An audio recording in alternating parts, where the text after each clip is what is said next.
안녕하세요, 여러분. 세상을 바꾸는 사람들의 영상 굽는 마을에 오신 걸 환영합니다. 오늘의 이야기는요, 젊은이들이여 서로 사랑하라입니다. 네, 봄이에요. 제가 지금 녹화를 하고, 녹음을 하고 있는 이 순간이.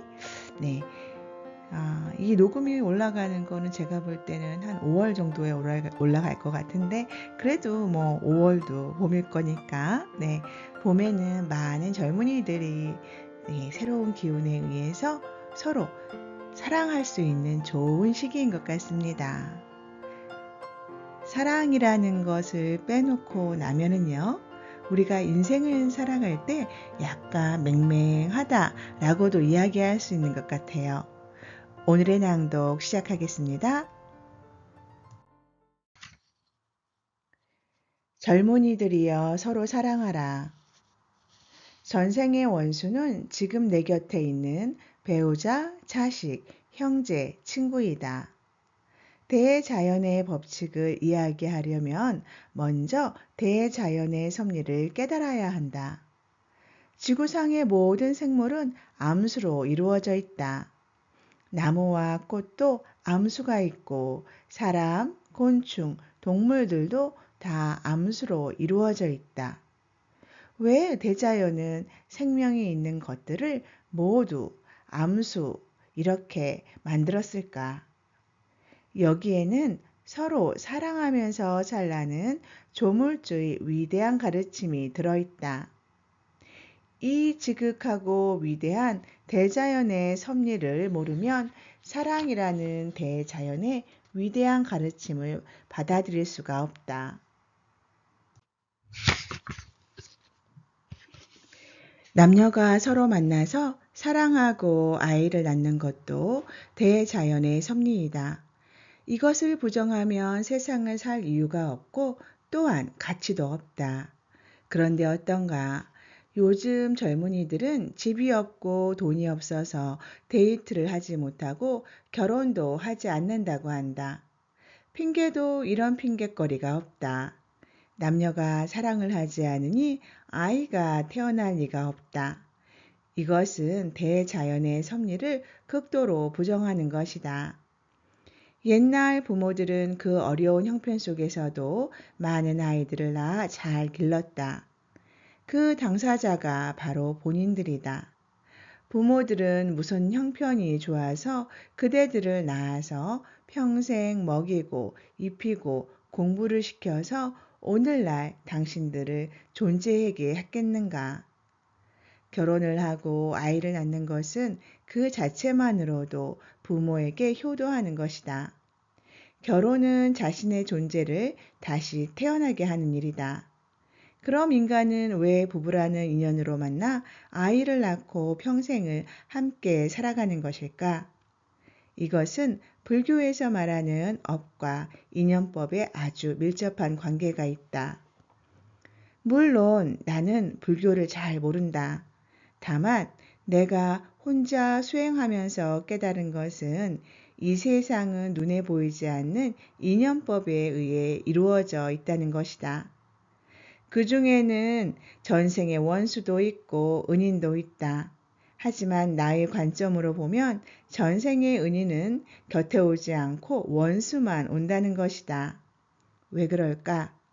전생의 좋은 관계는 이미 그 사랑을 이루었기 때문에 올 필요가 없고 전생의 나쁜 관계는 사랑으로 회복하라는 것이 바로 대자연의 섭리이기 때문이다.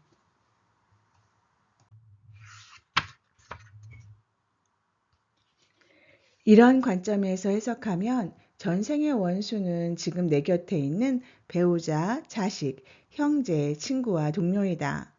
현생에 만나서 전생의 원수를 사랑으로 회복하라는 것이다. 혹자들은 내 말이 허무맹랑한 소리로 듣겠지만 적어도 내가 깨달은 대자연의 섭리를 볼 때 그렇다는 것이다. 그래서 우리는 늘 곁에 있는 원수로부터 사랑을 구하고 있는 것이다. 더구나 원수는 정확하게 전생에 지은 빚을 갚기 위해 오거나 혹은 빚을 받으러 오기 때문에 서로 깊은 인연을 맺을 수밖에 없고 우리는 그 원수를 사랑해야 한다. 그럼 그 원수는 누구를 가르치는 것일까? 바로 당신 곁에 있는 사람이다. 그는 사랑스러운 얼굴을 하고 있지만 사실은 전생의 원수였다. 최고의 원수지간은 내가 최고로 사랑하는 남편이요, 아내요, 자식인 것이다. 그래서 가끔 써먹는 말이 있다. 남편이나 자식이 애를 먹이면 저 원수, 빨리 안 죽나? 라면서 웃는다. 이게 바로 사랑이다. 지지고 볶고 싸운다고 해서 다 원수가 되는 것이 아니다. 원수에도 사랑의 깊이와 질량이 있다는 뜻이다. 딸이 애를 먹일 때는 이렇게 말을 한다.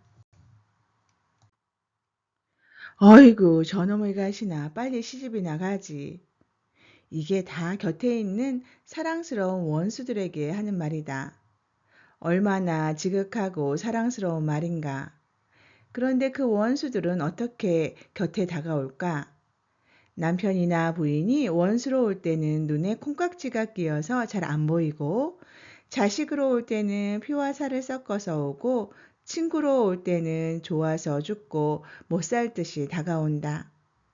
이것이 바로 대자연이 만든 섭리이다. 이렇게 우리는 맨날 저놈의 왼수 하면서 살지만 사실은 그것이 최상의 행복임을 깨달아야 한다. 젊은이들이여 결코 사랑하는 것을 주저하지 마라. 네, 여러분, 오늘의 이야기 젊은이들이여 서로 사랑하라 어떠셨습니까? 우리 젊은이들은 사랑을 해야겠지요. 아예 나이가 먹어도 분명히 사랑은 해야 되겠고요. 그런데 사랑하면 무엇이 떠오르십니까? 열정이 떠오르시죠. 그래요. 사랑에는 여러 가지 종류가 있겠지만 그래도 가장 많이 떠오르는 것은 콩깍지가 쓰여가지고 서로한테 이렇게 다가가는 그러한 열정, 그것이 사랑으로 많이 떠오르기도 합니다. 사랑이라는 것은 어떤 말을 가지고 온 것 같냐면요. 업이라는 말을 가지고 온 게 사랑의 고리가 되는 것 같습니다. 우리의 인연은 뭐 전생을 믿으실 분도 있고 안 믿으실 분도 있겠지만 부부의 인연은 한 생을 지금 사는 게 한 생이잖아요. 500생을 거쳐서 만나는 게 이번 생 부부의 인연으로 온다고 합니다. 그렇게 오랫동안 업이 쌓인 게 되겠죠. 그런데 이제 그렇게 업이 쌓이면 우리가 서로 안 만나려고 할 거 아니에요? 그러니까 하느님께서 서로 업을 풀 수 있는 기회를 주신 거예요. 사랑이라는 명목으로. 그래서 우리는 콩깍지가 쓰여서 만나지만 결국에는 싸우고 다투고 이렇게도 합니다. 그래서 현재 이혼율이 거의 얼마나 돼요? 엄청 많죠. 정법에서 공부한 바에 따르면은요. 97% 거의 95%가 넘는 사람들이 이혼을 원하고 있다고 합니다. 근데 그렇게 될 것 같아요. 제 주변의 지인을 봐도. 그런데 현실에서 이혼이 그렇게 쉬운 건 아니죠. 그렇죠? 네. 그렇게 전생 500생의 인연을 따라서 온 현생의 부부가 이제는 우리가 사랑을 해야 되잖아요. 콩깍지가 쓰였으니까. 그래서 우리의 업을 풀어야 되는데 그게 하나님께서 우리에게 주신 숙제인데 그거를 푸는 경우가 그렇게 많지 않은 것 같습니다. 그러면 우리가 이 생에서의 그 업에 대한 숙제를 풀기 위해서는 어떻게 해야 할까요? 그렇죠. 업은 행동과 말로 이루어진 거기 때문에 이 생에서 상대를 위하고 아끼는 마음으로 행동과 말을 할 수 있는 실력이 있어야 하는 것 같습니다. 그런데 그게 쉽지 않아요. 그래서 우리가 많이들 힘들어하는 것 같습니다. 사랑이라는 것은 부부의 인연으로도 오지만 또 자식의 인연으로도 오기도 하지요. 그런데 이 자식의 인연에서의 사랑은 부모가 선 갚고 자식이 후 갚는 형태의 사랑인 것 같습니다. 내 육신을 빌어서 태어난 우리 자녀분들 얼마나 사랑스럽겠습니까? 그래서 전생에 어떠한 인연으로 인해서 업의 고리를 이 생에서 풀어야 하는 거지요. 그래서 우리가 은연중에 아이고 이 왼수, 아이고 왼수 이런 말 자주 하잖아요. 근데 그게 맞는 말인 거였습니다. 그러면 우리는 여기서 생각해 볼 때요, 여러분. 업이 가장 많은 것은 바로 가까운 곳에 있는 거였습니다. 사랑이라는 미명 아래.